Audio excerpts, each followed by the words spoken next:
नमस्कार दोस्तों, मैं हूं राजेंद्र। आपका स्वागत है राजेंद्र स्पीक्स में।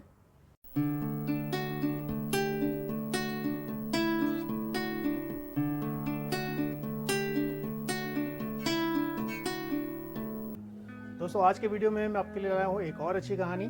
इस कहानी से हम सीखेंगे कि मातृभक्ति कितनी महत्वपूर्ण है ज़िंदगी में और हमें अपनी माँ और अपने बड़ों का सम्मान क्यों करना चाहिए। तो चलिए शुरू करते हैं कहानी मातृभक्ति। बात उस समय की है जब भारत में अंग्रेजी राज्य था। बहुत थोड़े से भारतवासी ऊंचे सरकारी पदों पर नियुक्त हो सके थे। सर गुरुदास बंदोपाध्याय उस समय कलकत्ता हाई कोर्ट के न्यायाधीश थे और साथ ही कलकत्ता विश्वविद्यालय के वाइस चांसलर भी। एक बार सर गुरुदास हाई कोर्ट में बैठे कोई मुकदमा सुन रहे थे। उसी समय एक बुढ़िया वहां आई।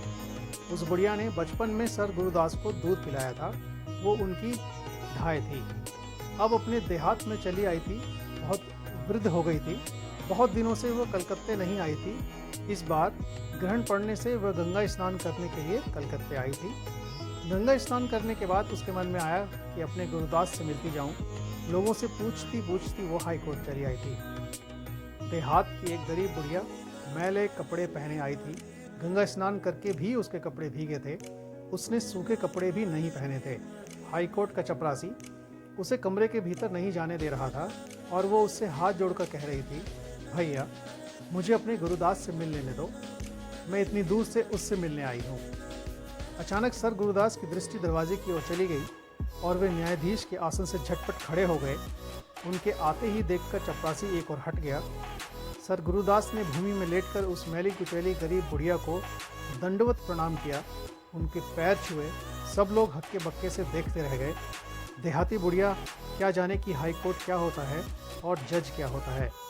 उसकी तो दोनों आंखों से आंसू की धारा चलने लगी। उसने कहा, मेरा गुरुदास जीता रहे बेटा। सर गुरुदास ने सबको बताया, ये मेरी माता हैं, इन्होंने मुझे दूध पिलाया है। अब आज मुकदमा बंद रहेगा, मैं इन्हें लेकर घर जा रहा हूँ।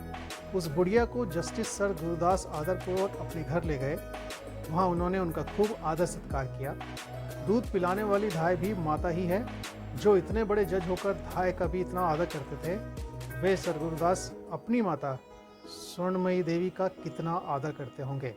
जो लोग पढ़ लिख कर और ऊंचे पद पाकर अपने माता पिता तथा घर गांव के बड़े लोगों का आदर नहीं करते, वे तो ओछे स्वभाव के ही कहे जाते हैं। अच्छे पुरुष वही हैं जो पद, विद्या और बढ़ाई पाकर भी अभिमान नहीं करते। वे सदा नम्र बने रहते हैं और अपने से बड़ों का पूरा आदर करते हैं। तो दोस्तों, यहाँ ये कहानी ख़त्म होती है। इस कहानी से हम सीखते हैं कि हम अपने जीवन में कितने भी बड़े क्यों ना बन जाएं, कितने भी बड़े पद पर क्यों ना पहुँच जाएं, अपने से बड़ों का आदर करना हमें हमेशा चाहिए। अपने माता पिता, अपने बड़ों का आदर करना आपको छोटा नहीं करता, आपको जीवन में और बड़ा बनाता है। तो आप कितने भी बड़े हो जाएं, अपने बड़ों का हमेशा आदर कीजिए। अपने माता पिता, अपने जो बुजुर्ग आपके परिवार के हैं और जो बड़े लोग समाज के हैं, उनका आदर करने से आपका स्वाभिमान कम नहीं होता है, बल्कि आपका स्वाभिमान और बढ़ जाता है। आप और दूसरों की नज़र में और अच्छे बन जाते हैं। तो दूसरों का सम्मान कीजिए।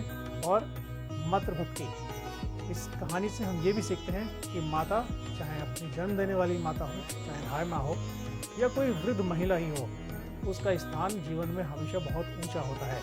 तो हमेशा उनका सम्मान करना चाहिए। तो इसी शिक्षा के साथ मैं एक वीडियो आज खत्म करूंगा दोस्तों। तो ये कहानी आपको कैसी लगी मुझे ज़रूर बताइए। मेरे वीडियो को लाइक कीजिए, शेयर कीजिए, सब्सक्राइब कीजिए।